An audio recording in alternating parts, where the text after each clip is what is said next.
Hello and welcome to the Caregivers Stories podcast, where we discuss all things dementia, including sharing stories of caregivers. My name is Kimberly Scott, and in 2013, my mom was diagnosed with dementia at age 65. And after many years of feeling overwhelmed, I am just now getting comfortable with saying how overwhelming this journey is. According to Google, 2/3 of women are caregivers, and there are millions of caregivers that go unpaid. I want to let other caregivers know that they are not alone. I really want to educate folks about dementia. I want to get people talking and having that tough conversation about what if your loved one is diagnosed, and just maybe break that cycle of dementia.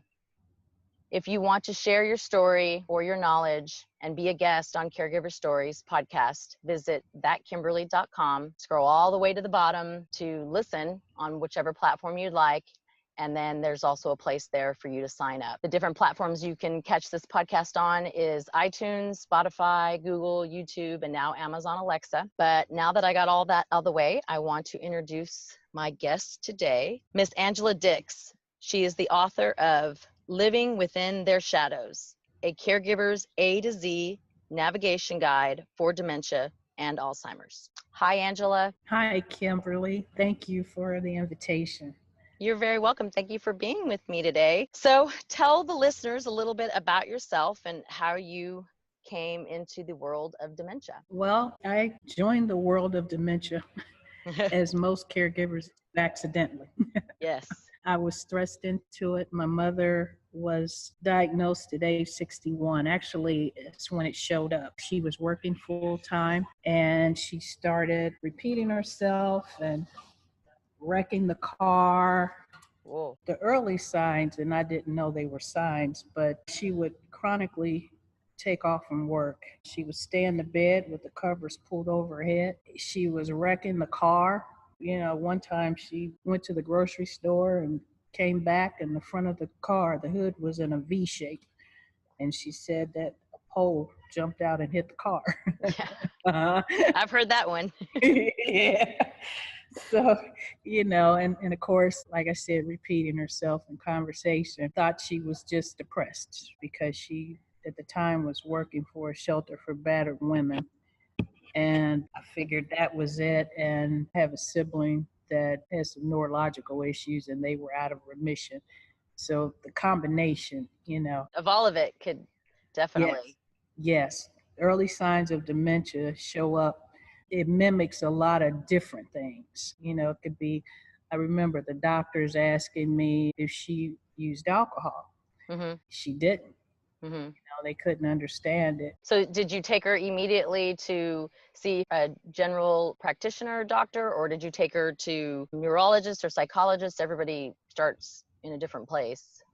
Well, she already had her own primary care physician. Okay. And so I was following what they were doing. At the time, they had her on, which was a common medication, Aricept. Mm-hmm. And I researched that to find out what that was and how it worked. And then we went to a psychologist because it takes a while to get them diagnosed, again, because it looks like symptoms of so many other illnesses. Yeah. So the psychologist was the one that actually determined that she had dementia. They gave her a reading test and conversation. They would have different conversations with her to find out how she was following the conversation. Mm-hmm. I would go in prior to them testing her and I would tell the doctor, okay, I'm going to give you a signal. Mm-hmm. When dementia shows up, then I'm going to give you a signal that's dementia because you won't know. She sounds like her usual professional self.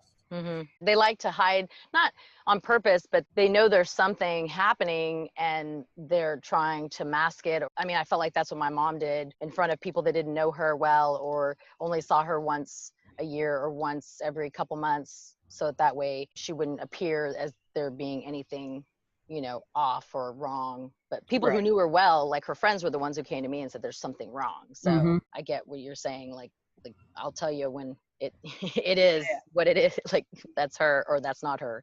Right. It looks like they can turn it off and on. Yes. What did the results of the test with the psychologist? Well, the test resulted in that she did have dementia. Mm-hmm. Again, like I said, they gave her a reading test and she could no longer read. And again, the medications and all, the Aircef and all that, and just watching what that does. For my mother, it didn't work. She had an allergic reaction to it. It Ugh. caused her blood pressure to spike Mm-hmm. to stroke point. That's awful. So at that time, then I researched alternative methods and put her on a holistic regimen, which Mm-hmm. worked for a little bit. It caused her to plateau. Of course, there's no cure, but at that time, I didn't know. Yeah. Yeah. You don't know what you don't know. You just move forward and figure things Right. out as you go. Yeah. Right. And that's what happens. You hit the nail on the head. That's why I wrote the book, Yeah. because caregivers don't know what they don't know. Mm-hmm. And this is to help, navigate all of this and reduce some of the stress. Yes. And even when you do go online, there's a lot. There's so much. It's very overwhelming. I mean, I know, I was in my late 30s and you're running a business. My mom and I don't know if you had this struggle, but I'm the youngest. I'm the only girl, and she ran the family household. So, it was very difficult for her to admit that she needed any kind of help. And then when she did, she absolutely was like, no, I don't want you coming home to do this. This is not your responsibility. But I was going to be the only child that did it, So it was that pool, so I just wanted to figure it out. I wanted to get her in a place where, there was some sort of routine and there was a schedule. And I know I couldn't have control over everything, but just many things. What was the first thing that you found was helpful in you doing in this process with your mom? Well, just like you said, actually, I'm the oldest. Okay. But parents in general, well, my parents always said, I'm the parent, you're the child. Yes. Yes. And I'm thinking, okay. But life keeps going on and you're getting worse. So, Yeah. then that's when you have to, and I have this also in the book, I call it creative manipulation. Mm-hmm. But you have to navigate them. You have to manipulate them like you would a toddler. Yes. Redirect them, and you don't tell them everything. In fact, you don't tell them most things. Yeah. High level and redirection is key. Yes. Yes, absolutely. With the financial piece of it, I remember I had to just confiscate her checkbook. Mm-hmm. She was writing checks to her sorority. Oh, goodness. And she hadn't thought about them since she graduated. Ah. She bought an alumni book, Uh-huh. and the kids in there could have been her grandchildren. Wow. And, and I'm thinking, okay, how am I going to pay your bills and mine out of my income? It's Yeah. not going to work, Yeah. So I took the checkbook home and she called and asked me about it. And I said, well, I'll look for it tomorrow when I'm there. Mm-hmm. I do a lot of that still. Yes. You have to. You have Yes. to. Yeah. You have to do whatever is necessary to function, not only in that moment, but going forward. Yeah. And you don't discuss it with them. Yeah. Because it upsets them.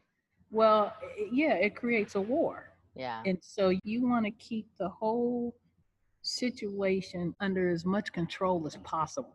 Yeah. That's the key. Yeah, that's the key. Even with their repeating themselves. Oh, yes. I've told people that I've coached, go where they are and either do not respond or just respond wherever they are. Yeah. Yeah. And don't use the words.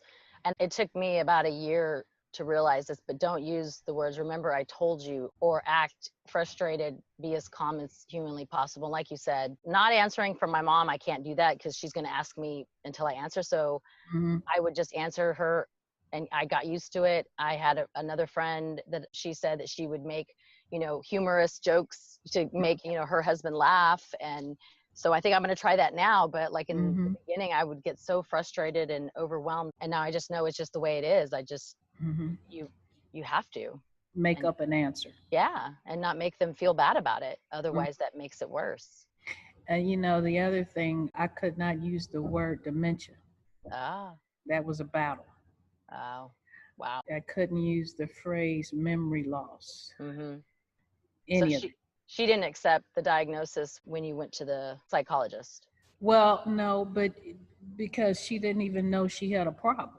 Ah, She okay. didn't know she had dementia. She just thought that everything was normal. Mm, So that's what I'm saying. They can live and die with dementia and Alzheimer's and not even know it. yeah. Some of them will recognize that there is a problem, but for the most part, they don't know. They don't know that they're not normal. Yeah. Yeah. And that's what makes it hard for the caregiver, because the caregiver is seeing them physically and it's like, okay, this is my parent or this is my husband or whoever. Hmm. Physically, yes, but otherwise, they're not themselves. Yeah. And you don't know who they are, and they can't tell you who they are because they don't know. Yeah. Yeah. So it's a big discovery for everybody. But I have found that the less you tell them about their situation and just navigate it and make things happen, Uh-huh. the easier it is for the caregiver and the easier it is for the patient. Yeah. Yeah. Uh, Absolutely. I would agree with that. And doing whatever it takes for the best of their well-being and right, to control the situation right. is something that was hard for me to explain to others. Did you find that to be something, with like say her friends or her work environment and things of that sort? Did people not understand in the beginning? Well, yeah, in the beginning and through the whole process, because again, if you have not directly dealt with that, and I mean on a day to day basis, you don't understand it. Mhm. Because just like for the caregiver, outside people are looking at the patient as, well, I know you knew them when they were healthy. You Mhm. don't know them as a dementia patient. Exactly. So they don't know the dementia person and they don't know how to connect with a person with dementia because they've never experienced it. Yeah. And so it's all foreign and they're trying to communicate with that individual as they were when they were normal. Yeah. That Absolutely. person doesn't exist anymore. Yeah. It's just a shell of the person. I had to explain that to my nieces and my nephews. And so that's what I had to explain to people because she had already retired and people that only saw her on a once a quarter or once in a blue moon situation, that if she asked a couple of questions, I would greet them in advance or text them, so that they would be understanding and not feel uncomfortable and not look at her strange, because then that's where they get, I felt like she would get confused or angry or upset if they said, I already told you that, or, things of that sort. I just tried to lessen it and protect her in that way. So people would just be a little bit more understanding. But then again, because we're living longer, people just don't know what they don't know about this. If they haven't experienced it through having a loved one, then they just don't know what it's like, Right, right, and exactly. and having these sort of conversations Right. like you writing your book is helpful, because then it educates Mm-hmm. people. They know that there's a reference, and then just talking to others, I believe that helps spread the word, because somebody else will say, oh, you should go check out, Angela's book, or, I'm going to read it. You should go. And once I can give that reference and just being able to speak on the building the awareness, that's the whole reason behind this, is to get people talking and having the conversation, Exactly. because there are so many people out there. Did you, at the time when your mom was diagnosed, they said dementia, did they ever give it any more? Because I do know that like dementia, I'm thinking back to when you said the doctor asked if your mom drank alcohol. Now I know that people that are alcoholics can have dementia, but did you know that like that it's a symptom of other diseases, or was that something that you learned over time? That was something that I learned during research for the book. I learned that after both parents had passed, after my dad was the second one to pass. So during research, then that's when I learned the different levels of, or the different types of dementia and what those look like, why, like for instance, we were speaking of alcoholism. It's a disease with a lot of question marks Mm-hmm. because, again, nobody really knows what the root cause of dementia is, and there is no cure. Oh yeah, there's no cure. So it's almost like you're dealing with it in the dark. Yeah. And that was the other reason for writing the book. Again, I had a lot of caregivers, not just dementia caregivers and Alzheimer's, but caregivers in general. Mm-hmm. They would call me, and there's even a chapter in there that deals with the finances, but it talks about what to do, how to protect your assets from having to liquidate to Mm-hmm. go into a facility. Mm-hmm. I just coached somebody last night about sundowning. Yes. Their mother has been in a facility and now has been recently been diagnosed with dementia, and they're moving her from assisted living to skilled care. Mm-hmm. And this individual didn't know anything about sundowning. Wow. So I was explaining what sundowning is. It's literally what it says. When the sun goes down, Mm-hmm. dementia escalates and they start wandering around. My mom gets very nervous, doesn't want to be outside her home. She's the opposite. Like, she wants to be in for the night.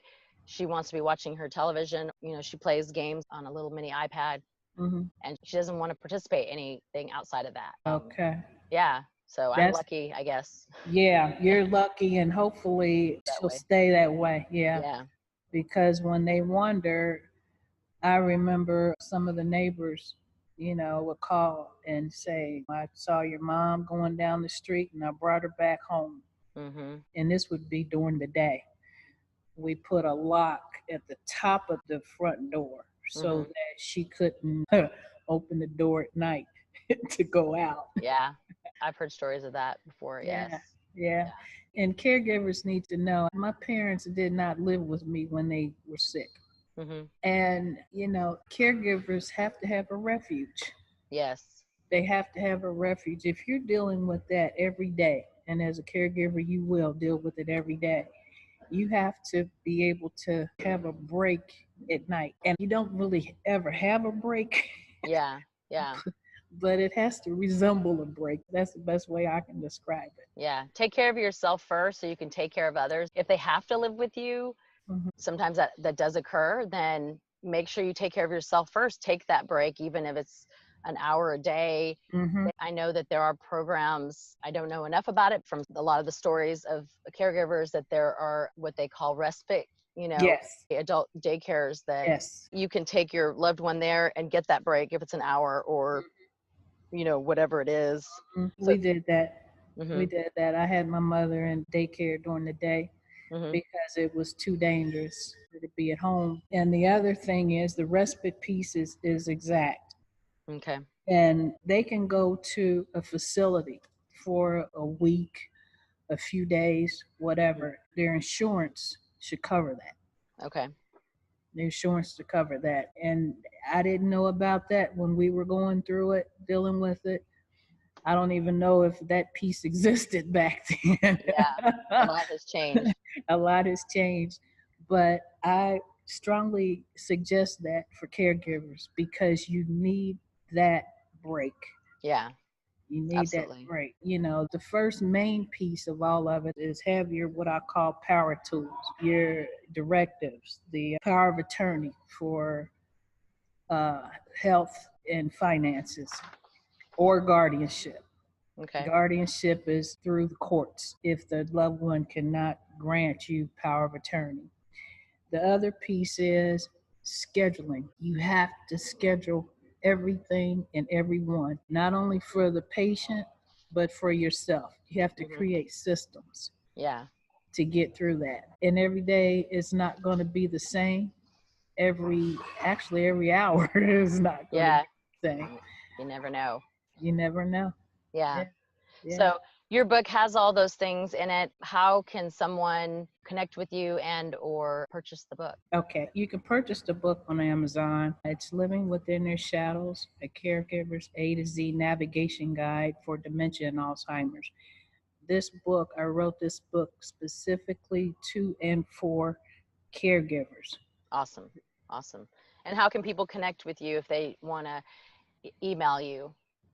Okay, if they want to email me, they can reach me at ard.simplifyingnow@gmail.com. Okay. So it's A as in Angela, R as in Roger, Yes, and D as in Dix, yes, correct? yes. Dot Dot. simplifying now@gmail.com. Okay. Got it. And you're on LinkedIn as well. I'm on LinkedIn. Also, the book is actually also on Facebook. Okay. That's really just, to get the word out. But yeah, it's also on Facebook. Okay. So they can read about it they can get some highlights on Facebook as well. Right. Okay. Awesome. Well, I want to thank you so much for joining me today and sharing your story. And I can't thank you enough for writing that book. I just wish our paths would have crossed earlier, but hey, now they're here now and there's lots that we can share. We can Yes. guide each other on. So I do Yes. appreciate you. Well, Kimberly, I want to thank you. Thank you so much for the opportunity. Thank you for the exposure. Thank you for helping to get the word out, because for whatever reason, that's the hardest piece. Yeah. And there are resources for caregivers. I don't know why they're not really readily available. There's just so much. It's so much that it's very overwhelming. You don't know where to start. Exactly. Overwhelming. That's the best I can say. And again, that's why I wrote the book, because no one knows where to start. Yeah. There's also a piece in the book, there's a chapter about the most important conversation to have. Yes. List of questions to ask. Yes. Your loved one, Yes. There's a chapter in there, it's called You. Taking care of yourself. Yeah. When I said A to Z, I actually meant A to Z. Everything that we went through, everything that I learned through that whole process is in the book. Yeah. Well, I appreciate it. Until next week, remember, sharing is caring. And to the caregivers listening, in the words of Dottie Gandy, you have my undying love, gratitude, and admiration. And to those that have not had that conversation with their family members about dementia, please start talking about the what if. And remember, tomorrow is promised to no one. So thank you again. I appreciate you so much, Angela. Thank you, Kimberly. Thank you.